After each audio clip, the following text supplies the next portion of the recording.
जिस मन पर शब्दों का आक्रमण हो, वो मन तो निरंतर ही खोज में खोया रहता है। कभी शास्त्रों में, कभी पर्वतों पर, कभी समुद्र के किनारे, तो कभी तीर्थ स्थलों पर, कभी मंदिरों में, कभी वन में। किंतु जो वो खोज रहा होता है वो कभी मिलता नहीं, क्योंकि मन तो अभी भी स्थिर नहीं। वो व्यक्ति जहां भी रहे पुत्र, जहां भी जाए और जहां भी खोजे। तुमने भी सदैव शब्दों पर ध्यान दिया है कार्तिक, भले ही वो मेरे शब्द हो या किसी और की। तुम्हारी प्रतिक्रिया तो उन शब्दों पर ही आती, और जो मन केवल शब्दों को सुनता है, वो उसके निहित अर्थ से स्वयं वंचित रह जाता।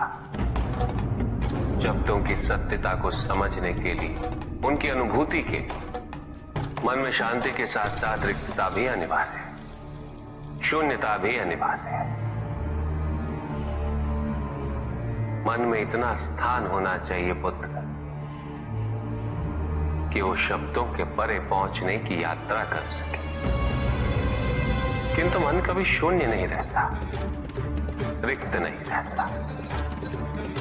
वो सोचता है कि शब्दों का आधिक्य ही ज्ञान अर्जन है, शब्दों से ही ज्ञान है, इसलिए शब्दों का संचय करता रहता है। मन ये नहीं जानता कि परम ज्ञान तो शब्द अतीत है, एक अनुभूति जिसे शब्दों से बांधना असंभव है। शब्दों का अपना मूल्य क्या है कार्तिक? कुछ भी नहीं। जब भी कोई ईश्वर का नाम लेता है तो क्या ईश्वर मात्र एक शब्द में ही सीमित हो जाते? नहीं, यहां शब्द सत्य नहीं, सत्य है वो अनुभूति जो इन शब्दों में विद्यमान है। यदि शब्द ही सत्य होते तो मात्र भोजन कह देने से व्यक्ति की क्षुधा शांत हो जाती। इसीलिए महत्ता शब्दों की नहीं पुत्र, उस अनुभूति की है जो उन शब्दों से संबद्ध है। यदि शब्द नहीं भी होते तो वे ईश्वर अवश्य होते। यदि शब्द नहीं भी होते तो सुख और दुख की अनुभूति अवश्य होती, जल की शीतलता की अनुभूति होती, सूर्य की ऊष्मा और चंद्र की शीतलता की अनुभूति होती, प्रेम की अनुभूति होती। किंतु यदि अनुभूतियां ना हो तो शब्द निरर्थक है। शब्दों से तृप्त हो जाना ज्ञान का अंत है, अज्ञानता का प्रारंभ है। ज्ञानी वही है जिसके पास अनुभूतियां, अनुभव, और उसके लिए मन को शांत व रिक्त तो करना ही पड़ेगा पुत्र।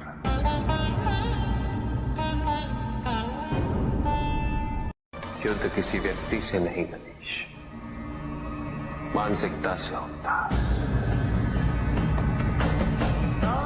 युद्ध में संघर्ष अच्छाई या बुराई का नहीं होता,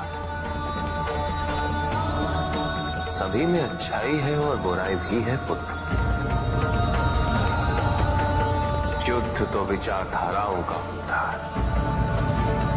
व्यक्ति अपने पराक्रम पर, अपनी क्षमता पर विश्वास कर युद्ध करता है, और जब उस विश्वास को क्षति पहुंचती है तो सब कुछ निरर्थक प्रतीत होने लगता है। किंतु आपसे पराजित होकर भी लोहितांग क्यों नहीं समझ रहा?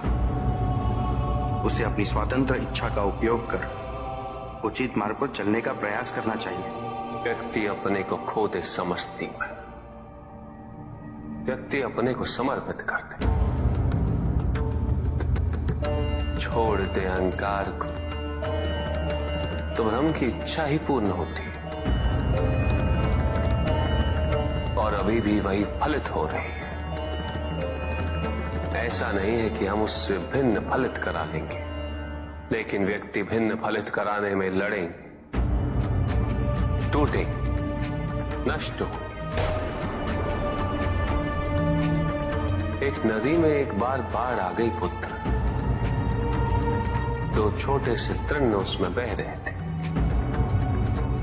और उसमें से एक नदी में तिरछा पड़ गया और वो बाढ़ को रोकने का प्रयास कर रहा था। वो अत्यंत ऊंचे स्वर में कह रहा था कि नदी को आगे नहीं बढ़ने देगा। यद्यपि नदी तो बस बढ़ती ही जा रही थी। वो फिर ऊंचे स्वर में यही कह रहा था कि मैं इसे अवश्य रोकूंगा, यद्यपि रोक नहीं पा रहा था। नदी को तो उसके संघर्ष का कुछ भी पता नहीं चल रहा था, किंतु नदी को उसके होने या ना होने से क्या अंतर। उस कण के लिए तो यह अत्यंत महत्वपूर्ण था। उसका जीवन तो संकट में था। वो तो बस बहे जा रहा था। वो जहां भी पहुंचता, किंतु उससे पहुंचना तो संघर्ष करके ही था। किंतु ये बीच का क्षण, ये बीच का काल दुख, पीड़ा, द्वंद्वता का काल है। वहीं दूसरी ओर जो दूसरा तृण था, उसने अपने को समर्पित कर दिया। वो तो नदी में सीधा पड़ा हुआ था। नदी के प्रवाह के साथ साथ बहता जा रहा था और उसे ऐसा प्रतीत हो रहा था जैसे कि वो नदी को दिशा दे रहा है, उसे प्रवाहित होने में सहायता कर रहा हो। वो तो ये निश्चय कर बैठा था कि नदी को समुद्र तक पहुंचाकर ही रहेगा, किंतु नदी को उसकी उपस्थिति का भी आभास नहीं था। नदी पर उन दोनों के होने या ना होने का कोई प्रभाव नहीं था। नदी तो बस बहे जा रही थी। ब्रह्म की इच्छा को जाना नहीं जा सकता, किंतु ब्रह्म के साथ एक अवश्य हुआ जा सकता, और तब व्यक्ति की अपनी इच्छा तो खो ही जाती है। केवल उसकी इच्छा ही शेष रह जाती है। द्वैतांग को अपनी आगे की यात्रा पूरी करने हेतु अत्यंत महत्वपूर्ण निर्णय अवश्य लेने होंगे। केवल उसके अहंकार को, अपितु उसके आत्मसम्मान को भी क्षति पहुंची। जहां से इस युद्ध का अंत हुआ है, वहीं से लोहितांग के अंतर युद्ध का आरंभ हुआ है। और जो भीतर पराजित होता, उसे हर दिशा में केवल पराजय ही दिखती है।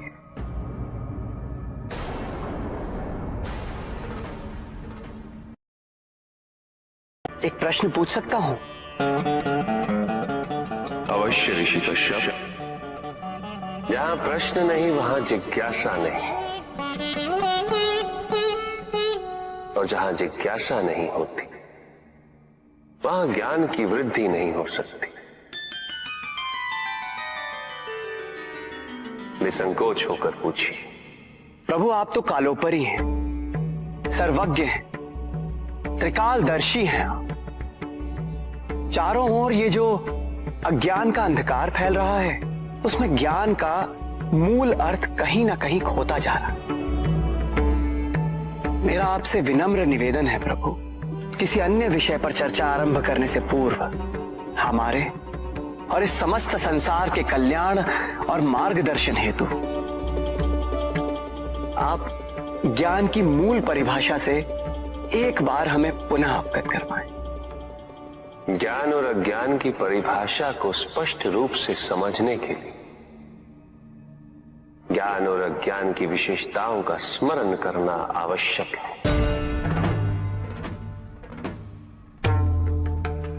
जिसके कारण स्वार्थ, विनाश, क्रूरता, अशांति और भय में वृद्धि हो।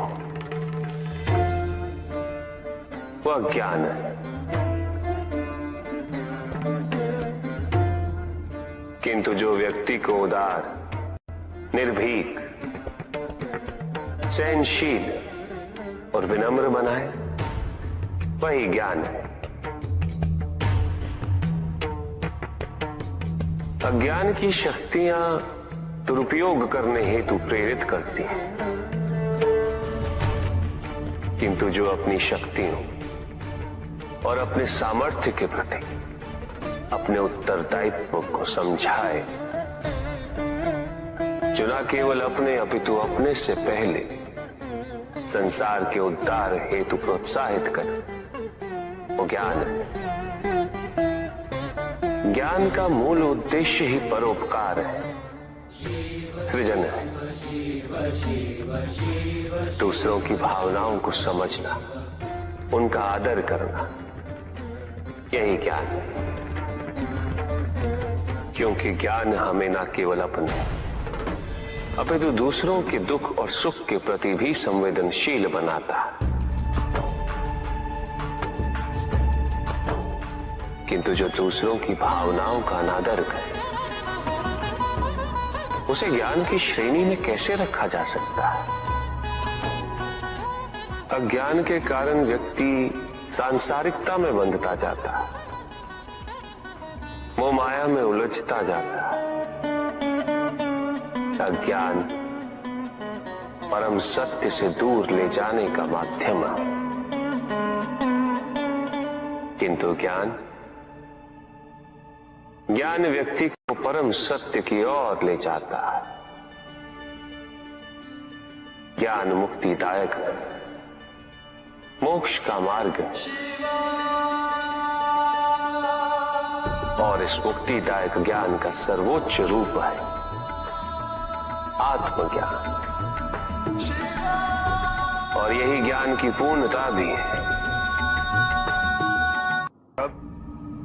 सभी के उद्धार के लिए मैं आपसे निवेदन करता हूं, भक्ति का उचित मार्ग बताए हमें, ताकि मेरी भांति दूसरा कोई भूल ना करे। भक्ति मुक्ति का आधार है पुष्पधर, और मुक्ति तो केवल समर्पण से ही संभव होगी। और समर्पण के प्राय भक्ति कब मोह में परिवर्तित हो जाती है।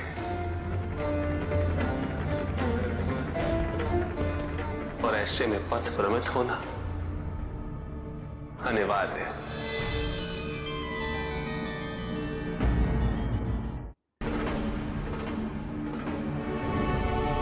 प्रभु, तांडव की परिभाषा क्या है? क्या है तांडव? उसे आरंभ करने से पूर्व मन में कैसे भाव होने चाहिए? तांडव नृत्य जगत की 5 क्रियाओं का संकलन है। सृष्टि, स्थिति, प्रलय, तिरोभाव और अनुग्रह, अग्नि, जल, वायु, पृथ्वी और आकाश। मेरे नृत्याकार शरीर के 5 मुख, इन्हीं 5 भूतों से ब्रह्मांड का निर्माण होता। पृथ्वी से सभी भूतों के शरीर बनते हैं और उनका पालन जल से होता है, और संपूर्ण भूतों का अंत अग्नि से होता है।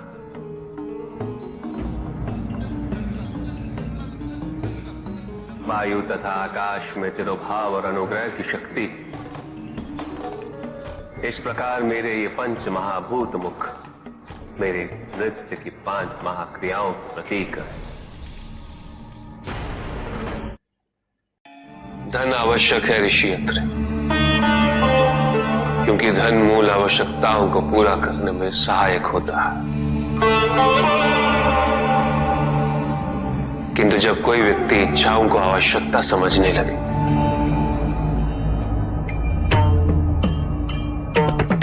तो धन कितना ही क्यों ना पर्याप्त नहीं होता, क्योंकि इच्छाएं अंतहीन है।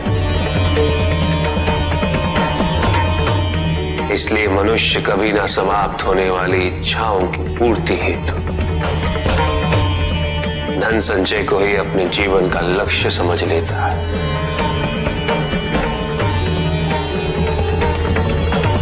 वो लोभी बन जाता है।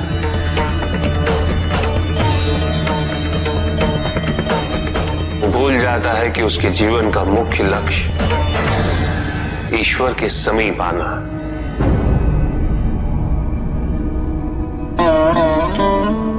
ऐसे लोभी व्यक्तियों को अपनी मृत्यु के समय भी यही दुख रहता है कि उन्होंने क्या कुछ नहीं पाया, क्या शेष रह गया। ऐसे समय में वो एक क्षण के लिए भी ईश्वर का स्मरण नहीं करते, अपने जीवन की निरर्थकता और व्यर्थता का बोध नहीं होता। बिल्कुल चाहिए, धन चाहे कितना भी हो ऋषियत्र, मूल आवश्यकताएं तो केवल उतनी ही। तन ढकने के लिए वस्त्र, पेट भरने के लिए आहार और शरण के लिए भवन। इन आवश्यकताओं के पूर्ण होने के पश्चात जो भी है वो इच्छा है। धनी व्यक्ति के पास जो भी अतिरिक्त धन होता है वो उसे दान करना चाहिए, उनके उद्धार के लिए जो अपनी मूल आवश्यकताओं को पूरा नहीं कर सकते।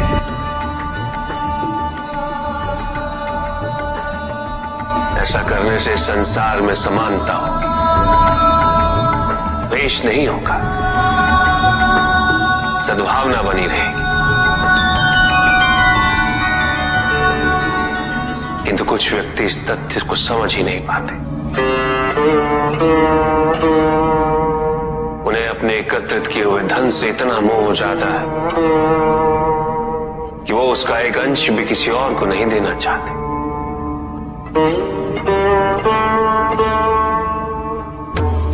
ऐसे व्यक्तियों की सूची में सर्वप्रथम स्थान कुबेर का है।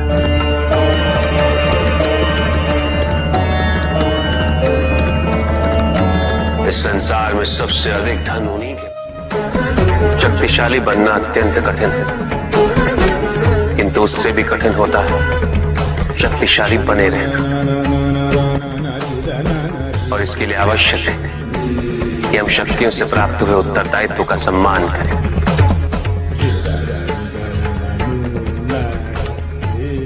अन्यथा हम स्वयं पर निरंतर खो देते हैं और ये हमारे पतन का कारण बनता है।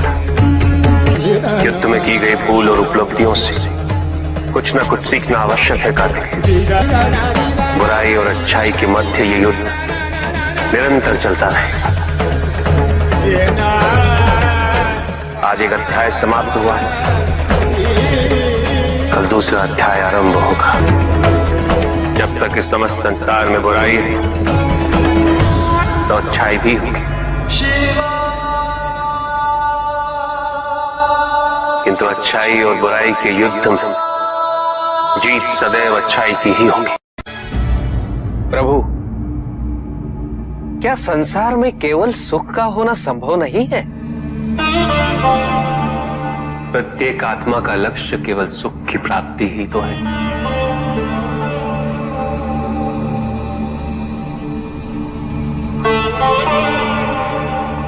परमानंद की प्राप्ति,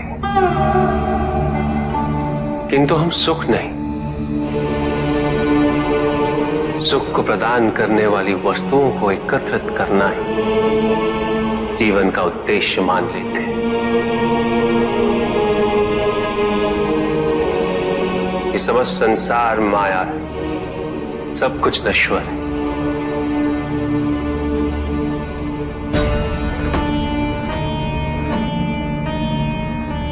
जिन वस्तुओं को हम सुख का सोच समझकर एकत्रित कर रहे हैं वो सदैव नहीं रहेंगे। जो व्यक्ति सत्य को जानते हुए भी लोभ का परित्याग नहीं करते वो सदैव इन्हें खोने के भय में जीते।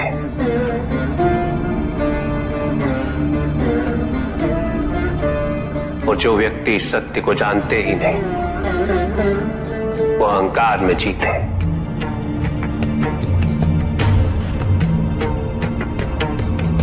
और जहां अहंकार और भय उपस्थित हो, वहां सुख कैसे रह सकता है?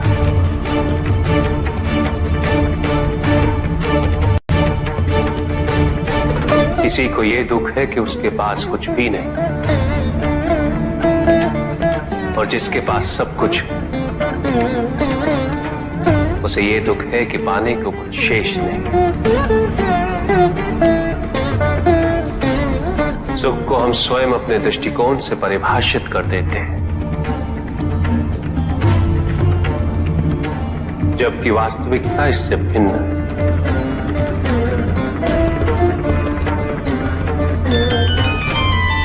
इसलिए आवश्यकता है अनासक्त रहने की। किंतु प्रभु, क्या आसक्ति स्वाभाविक नहीं है? और दुख का मूल कारण भी तो यही है ऋषि भृगु। आसक्ति हमारे मन की शांति को छीन लेती, उसे भंग कर देती।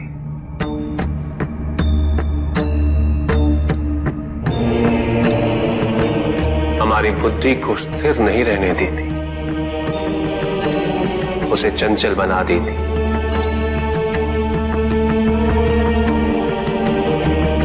आसक्ति से प्रमाद की उत्पत्ति होती, प्रमाद मद होता है, और मद अहंकार का स्रोत है। और अहंकार पूर्णतः शुभता में परिवर्तित हो जाता है, अर्थात आसक्ति अशुभता की जननी। इसलिए अनावश्यक है। तो प्रभु, आसक्ति को अनासक्ति में कैसे परिवर्तित किया जा सकता है? और हम आसक्ति से कैसे उबर सकते हैं प्रभु? आसक्ति से मुक्त होना ही अनासक्ति है। आसक्तिहीन होने के लिए अपने और पराये का भेद मिटाना अनिवार्य है।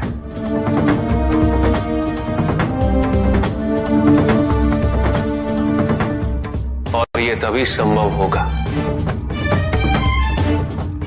जब हम सुख की खोज बाहर नहीं, अपने भीतर करें।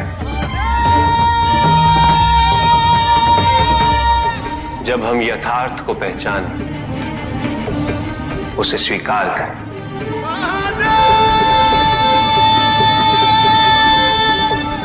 हम अपने सुख को सांसारिक तत्वों से परिभाषित नहीं करें। जब तक हम ऐसा करते रहेंगे, हम बंधते जाएंगे। जब हम स्वयं अपने भीतर झांकना आरंभ करेंगे, हमारी मुक्ति का मार्ग स्वतः प्रशस्त होता जाएगा। महादेव, आपने हमें दुख का कारण तो बता दिया। प्रभु, ये विवाह मुझे स्वीकार्य नहीं है प्रभु। मैं मेरे जीवन का प्रत्येक क्षण आपकी सेवा में समर्पित करना चाहता हूं। मैं नहीं चाहता हूं कि मेरा कोई भी संबंध मेरे भक्ति को विभाजित या बाधित करने का कारण बने। नंदी, विवाह तुम्हें मेरी भक्ति के लिए अयोग्य कैसे बना देगा?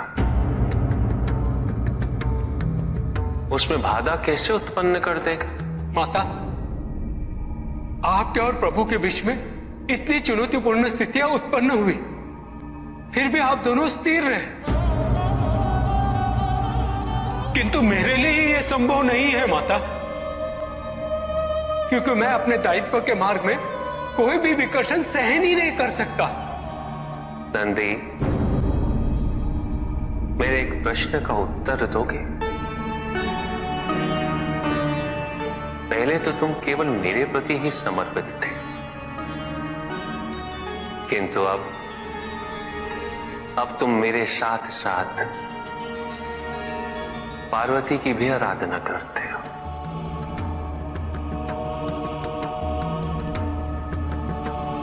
क्यों? प्रभु, माता आपके अर्धांगिनी है, आपकी पूरक, जिस प्रकार आप उनके पूरक हैं। आप माता के कारण आनंदित रहते हैं, उनकी उपस्थिति आपको प्रसन्नता देती है। अन्यथा आपको इतना हर्षित उनसे पहले मैंने कभी नहीं देखा है। फिर कुमार कार्तिकेय का जन्म, अशोक सुंदरी का जन्म, और फिर हमारे गणेश का जन्म। प्रभु, इस प्रकार मैंने कैलाश को पूर्ण होते हुए देखा है, और ये सब माता के कारण ही हुआ है। प्रभु, जिस कैलाश में आप वास करते थे उसे माता ने निवास बना दिया, इस कैलाश को संपूर्ण कर दिया।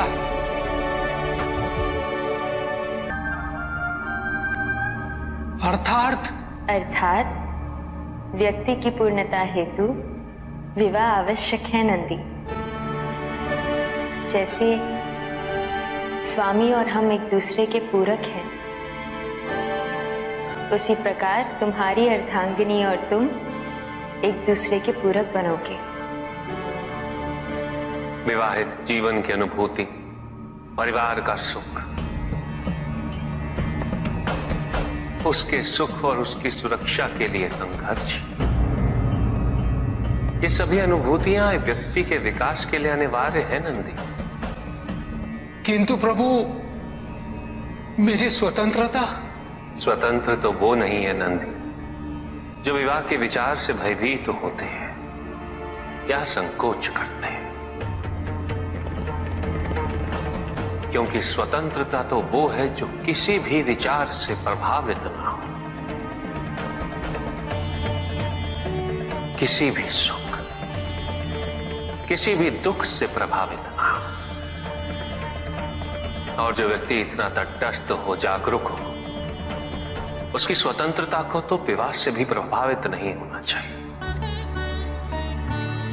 और फिर क्या गणेश, कार्तिकेय और अशोक सुंदर, ये सभी विवाह उपरांत परिवर्तित हो गए?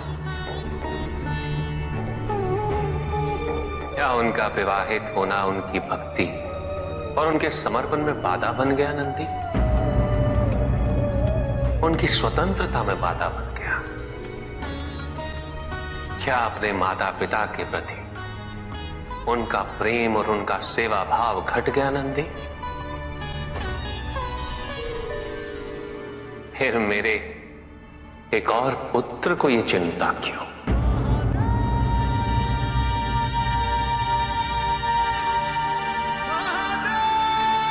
ये भय क्यों नंदी? अग्नि जलाती है, जल बुझाता है, दोनों के कार्य क्षेत्र पूर्व परिभाषित और भिन्न है। दोनों एक दूसरे को प्रतिस्थापित नहीं कर सकते। इसी प्रकार इस समस्त संसार में सभी की भूमिका पूर्व परिभाषित। संसार की यही विविधता इसकी विशेषता भी है।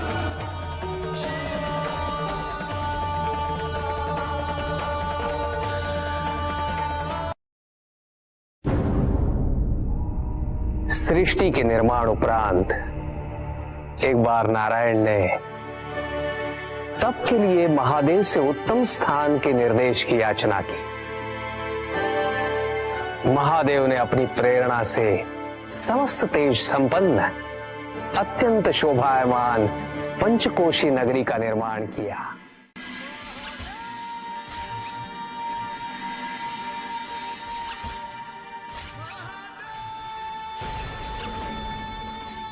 वहां उपस्थित होकर नारायण ने बहुत काल तक तपस्या की।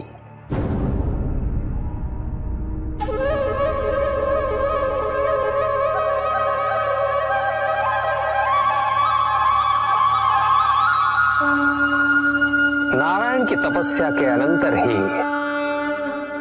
उस क्षेत्र में महादेव की कृपा से अनेक नदी नद सरिताएं उत्पन्न हुई।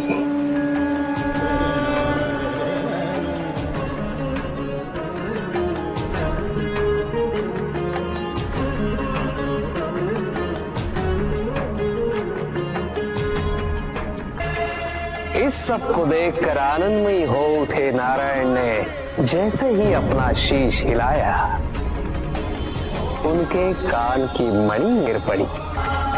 मणिकर्णिका के उस पंचकोश वाले विस्तृत क्षेत्र को महादेव ने अपने त्रिशूल पर धारण किया। महादेव ने अपनी शक्ति से उस पंचकोशी तीर्थ को सभी 14 लोकों से पृथक रखा और आगे इन सब से अलग उसको मृत्युलोक में स्थापित किया। नारायण की ये मणिकर्णिका हमारे द्वारा निर्मित इस विश्व में स्थान पाए और सभी जीवों को हमारी ओर लाने का साधन बने। महादेव, आपने कहा था कि आप इसे इस लोक में स्थापित करेंगे। अब समय आ गया है। महादेव की कृपा से उस मणिकर्णिका का विस्तार पंचकोश तक हो गया। ये मणिकर्णिका पंचकोश की काशी बनकर इस पृथ्वी पर सदैव रहेगी। यह अविनाशी है, चिरकाल तक। सृष्टि के अंत के पश्चात भी इसका अंत नहीं होगा। ये भूमि मुझे सदैव प्रिय रहेगी।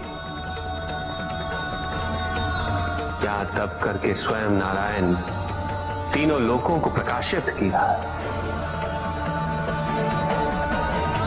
इसीलिए ये मुझे अत्यंत प्रिय है। मैं इसे कभी भी नष्ट और विनष्ट नहीं होने दूंगा। ब्रह्मदेव, जब संसार के आवर्तन के पश्चात प्रलय आएगा, मैं इस काशी को पुनः अपने त्रिशूल पर धारण करूंगा और नवीन संसार में पुनः स्थापित करूंगा। और यहां मेरा अस्तित्व सदैव रहेगा।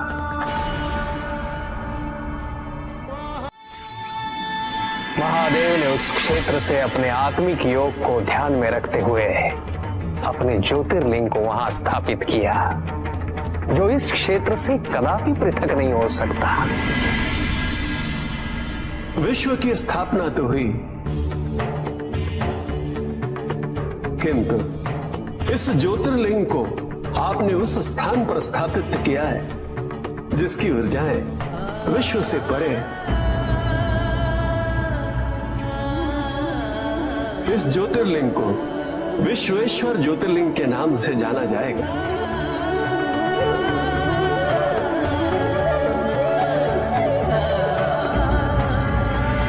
महादेव उस काशी को अपने त्रिशूल पर प्रलय और अनिष्ट की स्थिति में धारण कर उसका संरक्षण करते रहते हैं।